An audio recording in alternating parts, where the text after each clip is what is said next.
Hey, Myron. Thanks for coming. Big supporter. So, I guess I'm in agreement. So my biggest questions you could talk about. I talk to people who disagree with the shooting, and I just don't think they understand force versus deadly force, and the use of force continuum. Where we do expect police officers to be the aggressors. We do expect police officers to move forward and pursue criminals. So could you speak on like why it actually is deadly force? When it comes to the vehicle. Oh yeah. Or why a vehicle, or what is a deadly weapon in any context of that kind of situation? Yeah, and people need to understand, like, okay, so number one, like in the state of Minnesota, right, you have a duty to retreat. That doesn't apply to law enforcement because by the nature of their job, a lot of the times they have to be the ones to increase, like you said, with the use of force continuum. Because if I show up, right, and the courier says, "Hey man, I ain't going to jail," and puts up his fist, like, it would be stupid for me to square up with him. I'll pull out my taser.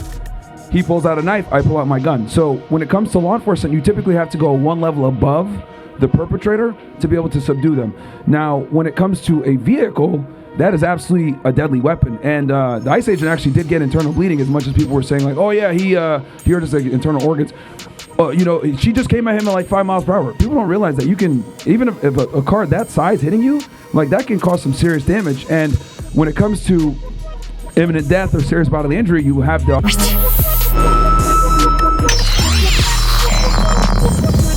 authorization, to utilize deadly force and stop the threat.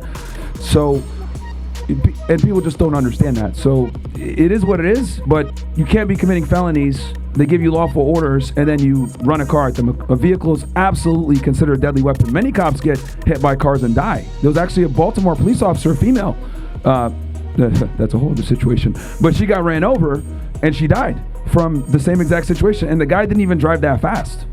So yeah, this is what law enforcement deals with all the time. Yeah, I just don't think people see that. It is deadly force, a deadly weapon. I mean, from a firearm all the way down. Absolutely. A car's a deadly weapon, and I think people that don't see that are retarded. But, it is what it is. Thanks, Myron. Big supporter. No worries. Thank you.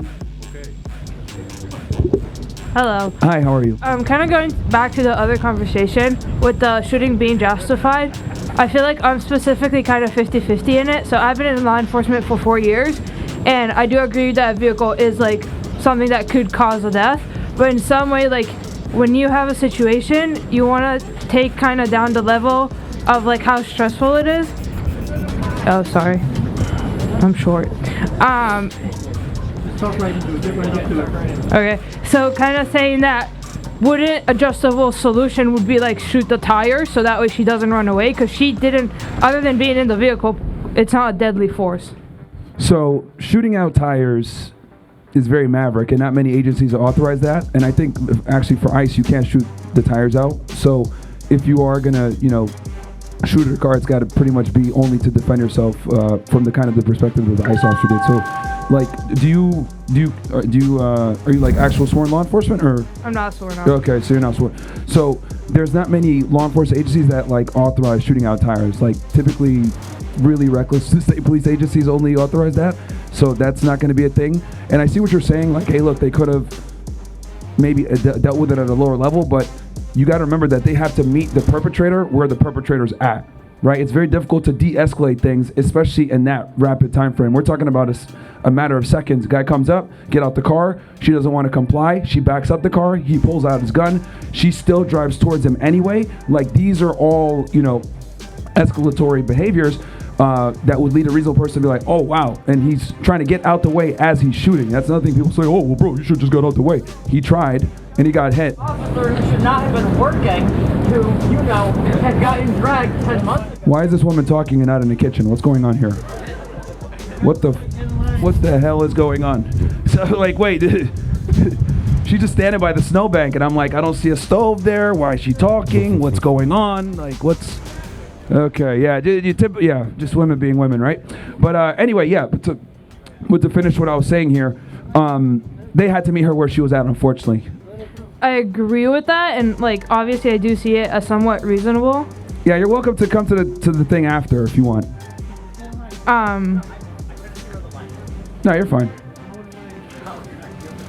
Sorry, continue on. I do see that being reasonable. It is like a split-second decision, but I think saying that like 100% justifiable, maybe not, but like it is in some way. I see your perspective.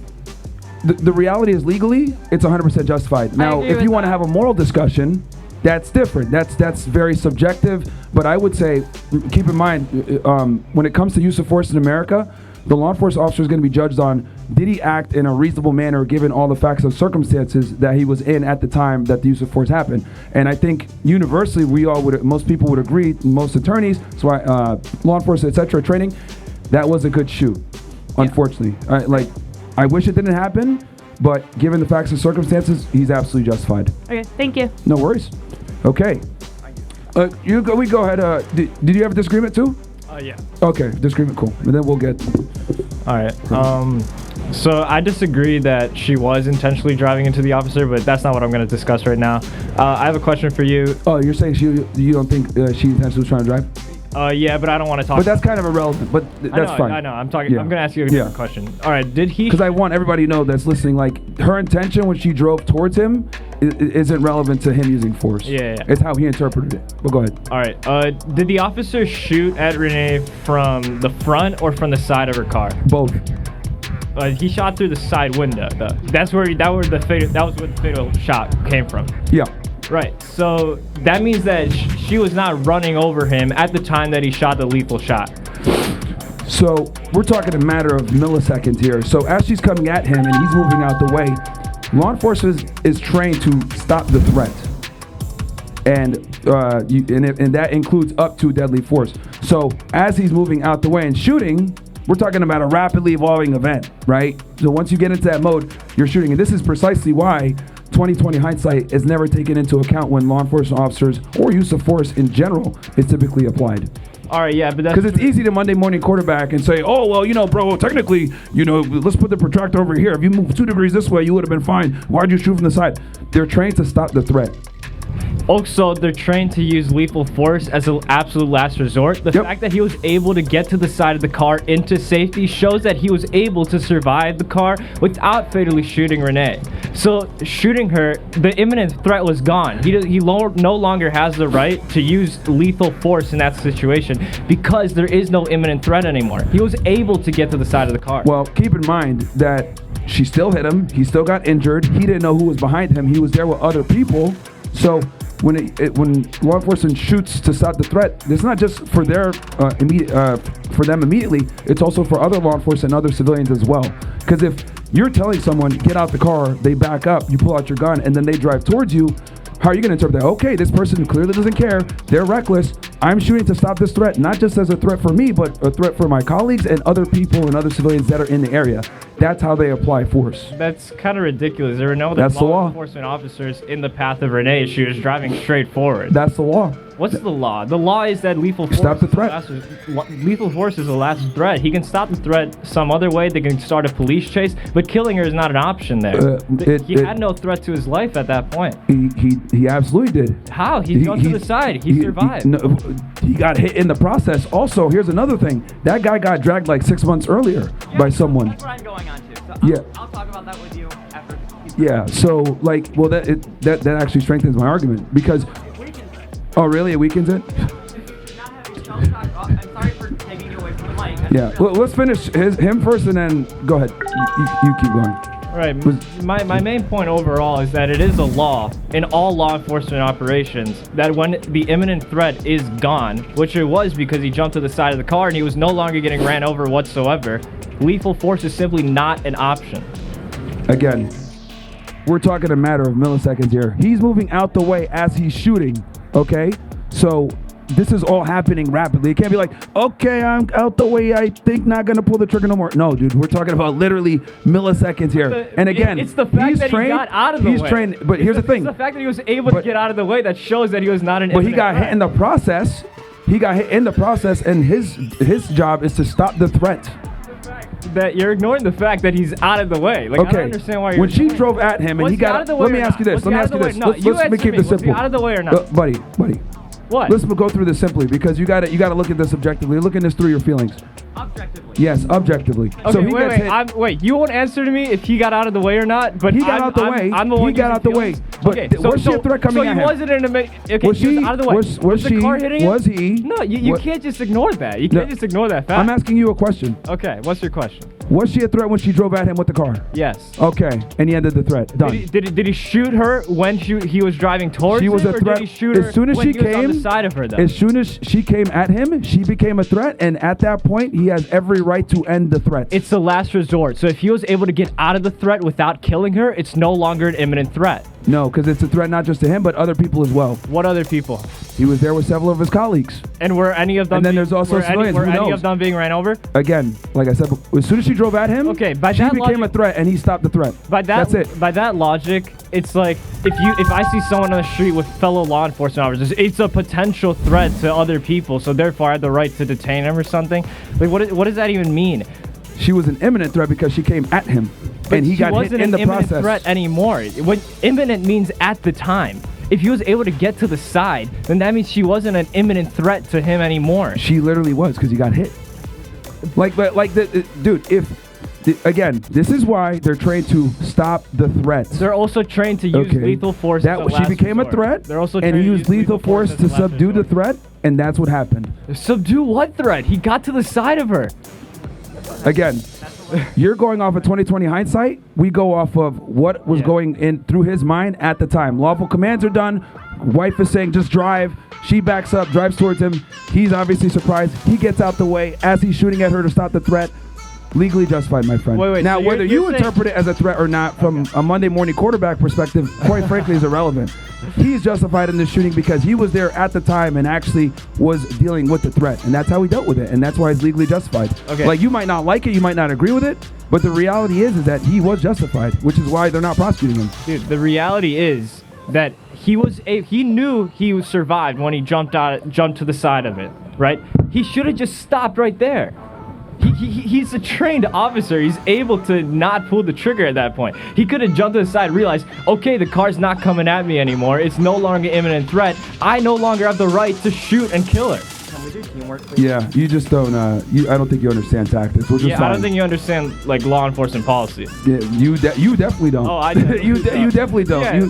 You never worked in law enforcement. I did. I understand how it goes. And when someone's coming at you with a car, it's easy to sit here and be like, "Just get out the way, dude." Bro, if someone's coming at you like that, like trying to end your life, I understand and you're that, but interpreting he it that did way, get out of you're the gonna way. empty The that difference mag. is that he did You're get gonna out of the empty way. that mag. He did get out. Barely. Okay. Barely.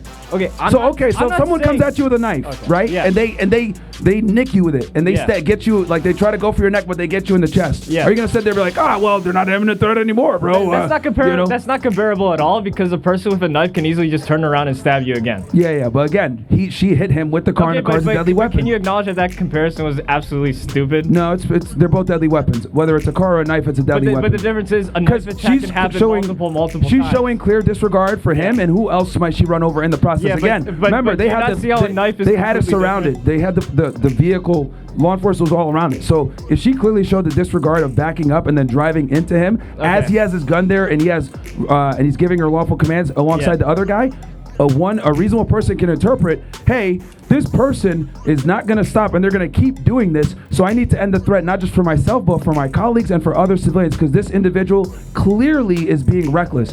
And that's what he's going to be judged away on. at a slow speed. It wasn't like she was starting to go 100 miles per hour while drunk driving. Even though she was going at a slow speed as you claim, he still got internal damage from getting hit. Okay, Like, he got a bruise. No, he got organ damage with his internals. Internal bleeding is another word for a bruise. Bro. Okay, all right. Let's go to her. All right. Let's go to her. Like, we're not gonna agree on that. take Like, too much of your time. I suggest, you know what? You should do some tactical training and let them put you in scenarios because they've actually done this with civilians. They put them in a tactical situation, and every single time the civilians just pull the trigger when there's not a deadly threat. And it's actually hilarious to see people pull the trigger so quickly. Then they want law enforcement to be like, no, bro, just don't pull the trigger. Get out the way. But go ahead. Okay, so I'm not going to waste too much of your time. First, thanks for gendering me properly. This does not look like a stove, so I'm not going to waste much of your time, so I can get back to You said what? Gendering properly? Yes, because these gentlemen asked, or I could hear them talking like, oh, is that a tranny? I'd be happy to say, I was born intersex. And Wait, what? kind of pathetic. Born That has- intersex? Yes. That has nothing to do with this. I'm just addressing this for the record in front of everyone, how pathetic that is. I think there's only two genders. I don't think intersex is a thing, but that's fine. Okay, well, look at an actual, maybe graduate college level biology textbook and you'll realize beyond high school biology. Were you born with a dick? Was I born with ovary parts? Yes. Okay, so you're born with a dick. Okay, got it. Okay, yes, but that's neither here nor there and absolutely pathetic. Only thing I want to address is that you had an officer who was shell-shocked, pretty much, several months before the shooting, who perhaps should not have been on the force because any other officer who had not had that experience several months prior would not have pulled the trigger in that instance, I do not believe. Well, okay, so it's interesting that you bring that up. Him being dragged 6 months prior actually lends strength. No, it does to not, the shooting. because because it increases your threshold, or rather lowers it for what you actually think is a threat. That's why you have hypervigilance in PTSD victims. Okay. So that's all I'm gonna say. I'm gonna leave. Go back to a kitchen. Why do they always do this? Every time these trannies, like they'll give their point and then they'll just walk away. It's like we don't want to debate. It's like what's going on here? Yeah. Okay. You go over there. Don't. You gotta back up. You gotta back up. You gotta back up. See, these people are crazy. I told y'all, man. No. Holy. Nuts. I'm glad this is filmed. I cannot wait to see it later. The fact... You're making yourself look crazy, but it's fine. No, because you gender me properly over there when I come up and then I bring up the topic. You did it to yourself. Yeah, I mean, when I looked, I saw long red hair. proud. I didn't know what it was. Now that you're talking more, and then whatever, like, yeah, I don't know what... You're a dude, man, or whatever you were born as, but you're a dude. I will respect your right to say that uncensored, but also acknowledge that while this is aired, there will be a lot of people who think you sound absolutely ridiculous.